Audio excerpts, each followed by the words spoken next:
It has been 1,000 years since the once powerful planet of blessing lost its life-giving two suns, and countless millennia since the days of the great magicians.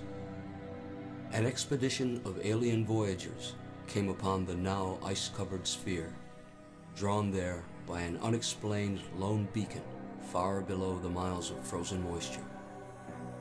They unlocked a written history of blessing from its almost undiscovered tomb. So begins the story of Magica. It was a time of celebration.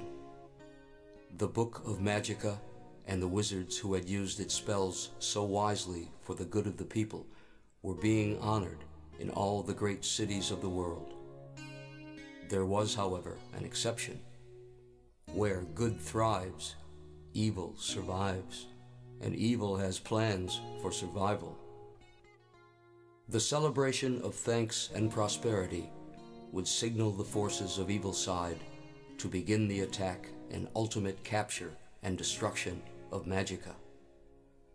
The spells from the book would be used to turn all of those unwilling to join evil side into statues of stone and send their spirits to otherworld, where they would eventually be assimilated into the energy needed to drive evil side and maintain its power without the necessity of the book and its incantations forever.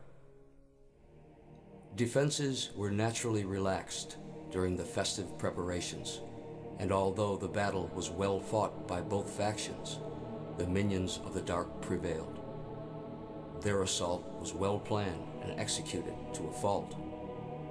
After overwhelming their initial opposition, they pushed on to the sacred ground upon which the Book of Magica rested. They possessed a much weaker form of magic themselves, and although it would be normally quite useless against the strength of Magica, the inability of the wizards to gather themselves together in time, coupled with the perfect timing and determination of the attackers, spelled doom for the book and its followers. The leader of the insurrection was the high priest and executioner known as Shadowcast. His presence could make the naughtiest of children become obedient and inspire great fear among the adult population. This man, most vile, would now be ruler of all and answerable to none. His reign would plunge blessing into eternal darkness and prepare the way for the coming of his master, Astaroth, the Grand Duke of Hell. The capture of Magica did not, however, mean that Shadowcast had finally reached his goal. He must now find and conquer Blessing's Grand Wizard and legendary hero, Ariel. Ariel, who defeated evil side time and again with his understanding and use of Magica's spells. He would be the last stumbling block to total domination. Ariel had removed himself from the general population in anticipation of everlasting peace, and now he devoted all of his energy to meditation and praise of his God. Lately, though, he had been visited by many temptations in his dreams. Promises of pleasure, riches, and power raced through his sleeping mind. All these lures had been placed there by Shadowcast, hoping to avoid confrontation between this dominant man and his own villainous forces. Ariel, however, had resisted these solicitations and was now warned of some impending danger. He managed to make his way to the sacred ground by cloaking his identity with simple spells, only to be discovered just before his attempt to rescue the Book of Magica, but not before he was able to memorize the most important of Magica's charms, the spell of restoration. The ceremony of Thanksgiving was now directed toward the transmission of spirits to otherworld. One by one, the good souls of blessing were turned to stone and sent on to their grisly fate, until only the noble Ariel remained. The spectacle that followed was meant to degrade Ariel and raise the courage of the cowardly supplicants of evil side.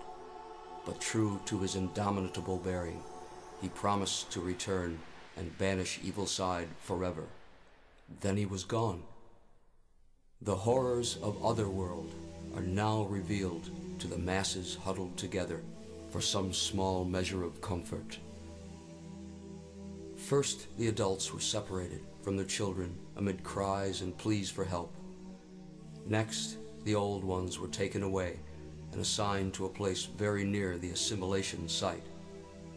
They were guarded by monstrous, misshapen denizens of this mist-shrouded Netherland, who constantly harangued the inmates with promises of pain and extermination. Intermittent bursts of flame shot up from jagged cracks in the ground, threatening to consume anyone in its path. Shrieks of torment could be heard piercing the murky atmosphere, further unnerving the petrified captives. Only one seemed unaffected by all the inflicted fear and turmoil. Ariel's strength and determination soon pacified the men and women with whom he was confined. When they all became more calm and subdued, he began to speak to them softly, as an adult to his children. Long ago you entrusted me to protect the book of Magica and to be faithful to its special purpose. It must seem that I have failed you and condemned us all to oblivion, but fear not. This hell is only a test of your faith and resolve. The power of Magica did not vanish in fire. On the third day, I will evoke the spell of restoration. United, we shall return to blessing, and armed with the strength of Magica, we will be triumphant. Many will perish, but Magica and our souls cannot be restored until 3 days have passed. Take heart, my friends. Victory awaits you. Even magic has its limitations, and as Ariel explained to his flock, the spell could not be activated until a waiting period of at least 3 days. 1/3 of the souls of blessing would be melded into the Evil Side Collective before Ariel could be effective with the words of restoration. The old ones were the first to go. Cries of encouragement and hope were shouted to the condemned as they trudged slowly to their fate. One by one, they were thrown into the assimilation chamber, where a blinding blue spark gave evidence of their demise. With each burst, Ariel's heavy heart ached with guilt for his part in this slaughter of his charges. If only he had not become so complacent, he above all should have never let this tragedy transpire. In the compound holding the young adults, an insurrection of sorts was occurring. A boy of 17 years, called Chalice, was urging an uprising among his captured companions. Futile though it was, it earned Chalice a place in the cell adjoining Ariel's. His rantings and ravings were soon quelled by Ariel's quiet urging, and the two settled into serious conversation.